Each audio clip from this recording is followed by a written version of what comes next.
कि बीजेपी का जो वोट है वो 39% के आसपास है, विपक्ष का वोट 60% प्लस वोट है। अगर ये 60% प्लस वोट बटे ना आपस में एक जगह, अगर एक प्लेटफॉर्म पे आ जाए तो बीजेपी दूरबीन से देखनी पड़ेगी उसकी सीटों को, ऐसा नहीं हो सकता? बिल्कुल सही बात है। जब एक तरफा वोट पड़ेगी हिंदू मुस्लिम की तो बीजेपी को दूरबीन से भी नजर नहीं आएगी। वो ये कांग्रेस पार्टी का जन सैलाब है, अमरोहा की धरती है, पश्चिम उत्तर प्रदेश का जिला है, और ये जहां भी आप देखोगे कांग्रेस पार्टी के नेता नजर आएंगे, उनके कार्यकर्ता नजर आएंगे। तो आप सब लोग यहाँ क्यों आए हैं? ये न्याय यात्रा में आप खुद आए हैं या आपको मतलब किसी ने भेजा है? हम लोग तो खुद ही आए हैं। खुद आए हैं। तो आपको कांग्रेस पार्टी से मोहब्बत है कि राहुल गांधी से मोहब्बत है? राहुल गांधी से मोहब्बत। राहुल गांधी से मोहब्बत है। अगर राहुल गांधी कांग्रेस पार्टी छोड़ दे, मान लिया जाए, तो आप तब भी कांग्रेस को चाहेंगे? नहीं नहीं, तो आप व्यक्ति को चाहते हैं, पार्टी को नहीं चाहते? ना ना। तो वर्तमान सरकार जो सेंटर में है उसकी नीतियों से खुश हैं आप? हाँ, कुछ नीति अच्छी है, कुछ गलत है। तो इस बार 24 में बदलाव आपको दिखाई दे रहा है? ना भी ना दे रही है। नहीं दिखाई दे रहा है। आप तो कांग्रेस की पदयात्रा में आए, कैसी बात कह रहे हैं? ना ना, आना अलग बात है।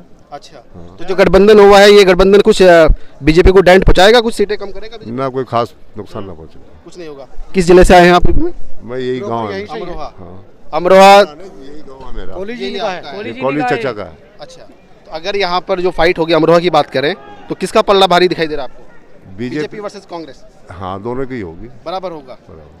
तो ओके, आपको अमरोहा, तो अमरोहा में तो टक्कर है, तो ऐसे बाकी सीटों में भी हो सकती है टक्कर? किसे दिलवा रहे हैं टिकट? तो कांग्रेस तय करेगी। हालांकि दानिश अली और यहाँ के जो स्थानीय सचिन चौधरी या और भी यहाँ के लोकल नेता हो सकते हैं, हालांकि कांग्रेस तय करेगी, लेकिन गठबंधन का जो वोट है वो तो उधर ही जाएगा, कोई भी आए। हाँ, कैंडिडेट से भी फर्क पड़ता है। तो आप यहाँ के लोकल हैं? जी जी जी। तो क्या कहना चाहेंगे, आज इस यात्रा से कुछ फर्क पड़ने वाला है? फर्क है, मगर इतना नहीं पड़ेगा। बाकी तो मेरी तो ये है कि टिकट जो है हमारे कोई ऐसा अच्छा होना चाहिए बंदा जो कि जनता के बीच आना चाहिए। लोकल, हम लोकल चाह रहे हैं, हमारा जो देहात का होना चाहिए। हम ऐसा होता है कि जो सांसद बन जाते हैं, लौटते नहीं, कोई कहीं कहीं काम नहीं है, बस आते हैं जाते हैं, ऐसा कुछ नहीं है, ऐसा काम चलने वाला नहीं है। मगर मेरा काम ये, मैं ये चाहता हूँ कि जो भी मेरा आवे, मेरा देहात का लोकल का मैं कैंडिडेट चाहता हूँ, सांसद जो भी आवे। मैं शहर का अनुभव नहीं हूँ, मैं शहर से। आप कैंडिडेट को देख के वोट करेंगे? जी, हम कैंडिडेट को देख के वोट। कांग्रेस उसके नेता से आपको कोई मतलब नहीं है, आप लोकल चाहते हैं? जी, मैं लोकल, हम जितने भी हमारे, अगर लोकल बीजेपी से आया तो नहीं होता है, हम तो लोकल अपने कांग्रेस को चाह रहे हैं। अच्छा, कांग्रेस चाह रहे हैं जी। और मेरे है कम से कम लगभग मेरे बिरादर जो वोट है यहाँ 70-80 हज़ार है तुरक वोट। मैं यही चाहूँगा कि मेरे राष्ट्रवादी नेता बढ़िया होना चाहिए, देहाती। एक सवाल है कि लोकतंत्र को खतरा है, जो बोलने की आज़ादी है आज उसको दबाया जा रहा है। मीडिया जिस तरह से, जो मेन स्ट्रीम मीडिया है, उसको मतलब उसकी आवाज़ को अपने कंट्रोल में कर लिया गया है। वो आजकल सरकार के प्रवक्ता बने बैठे हैं। क्या आप मेरी बात से सहमत हैं? हाँ, बिल्कुल सहमत हूँ।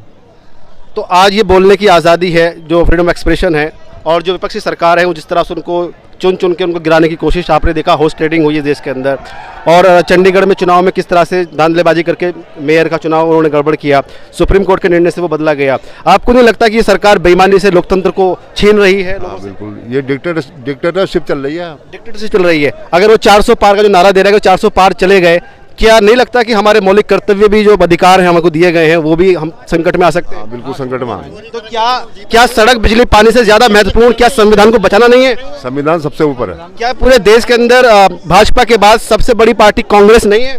बिल्कुल है। अगर कांग्रेस ना हो तो क्या लोकतंत्र बच सकता है? नहीं बच सकता। क्षेत्रीय दल कांग्रेस को नुकसान पहुंचाते हैं। अगर वो साथ नहीं आ रहे हैं, बीजेपी के साथ भी नहीं जा रहे हैं, क्या वो बी टीम नहीं कहा जाएंगे? हाँ, बहुत बड़ी भूल कर रहे हैं वो। तो जनता, आज मैं अलग से भी कहना चाहता हूं कि संविधान वास्तव में जिस तरह आप देख रहे हैं, ईडी सीबीआई की रेड, 95% केसेस उनके अगेंस्ट हो रहे हैं, और संविधान को जिस तरह से लोगों को जो बोलते हैं खिलाफ, सत्यपाल मलिक जी बोल रहे थे, उनके खिलाफ भी रेड वगैरह हो रही हैं। तो ऐसे अगर चलता रहा तो ये जो संविधान है जिसमें हम गौरव करते हैं, उस संविधान को धीरे धीरे बदला जा रहा है। अगर बदला भी नहीं जा रहा तो लागू भी नहीं किया जा रहा है। आज हम अपनी पसंद का खाना खा सकते हैं, पहन सकते हैं, घूम सकते हैं, हम कोई भी पद हासिल कर सकते हैं। ये अभी किताबी बात है, हालांकि प्रैक्टिकली क्या हो रहा है आपको सबको पता है। लेकिन अगर कांग्रेस इस तरह से अगर उसको आगे नहीं बढ़ाया गया तो बीजेपी का मुकाबला करने वाला कोई है कांग्रेस के अलावा, आपको लगता है? कांग्रेस ही मुकाबला कर सकती है। अगर कांग्रेस मुकाबला कर सकती है तो फिर ये जनता, क्या इनको एजुकेशन की कमी है या ये धर्म जाति के चक्कर में जब आ जाते हैं? हालांकि बीजेपी का जो वोट है वो 39% के आसपास है, विपक्ष का वोट 60% प्लस वोट है। अगर ये 60% प्लस वोट बटे ना आपस में एक जगह, अगर एक प्लेटफॉर्म पे आ जाए तो बीजेपी दूरबीन से देखनी पड़ेगी उसकी सीटों को, ऐसा नहीं हो सकता? बिल्कुल सही बात है। जब एक तरफा वोट पड़ेगी हिंदू मुस्लिम की, तो बीजेपी को दूरबीन से भी नज़र नहीं आएगी वो। तो उत्तर प्रदेश में जो 17 सीटें मिली हैं, कांग्रेस की बात कर रहा हूं मैं, 17 सीटों में क्या लगता है कि कितनी जीत पाएंगी कांग्रेस? 17 की 17 सीटें साथ मिलकर लड़ेंगे और जीतेंगे इंशाल्लाह। तो वाराणसी वाली सीट जो है वो मोदी जी भी हार जाएंगे आपको लगता है? भाई तभी तो ऊपर वाले के हाथ में उम्मीदवार बढ़िया हुआ, हरा अच्छा, सकता है। गठबंधन 80 में कितनी आ सकती हैं यूपी में? 80 सीटों में से बराबर की माने आप। 40 आ सकती हैं। अगर ऐसा हो गया तो फिर कांग्रेस सरकार में आ जाएगी। अच्छा।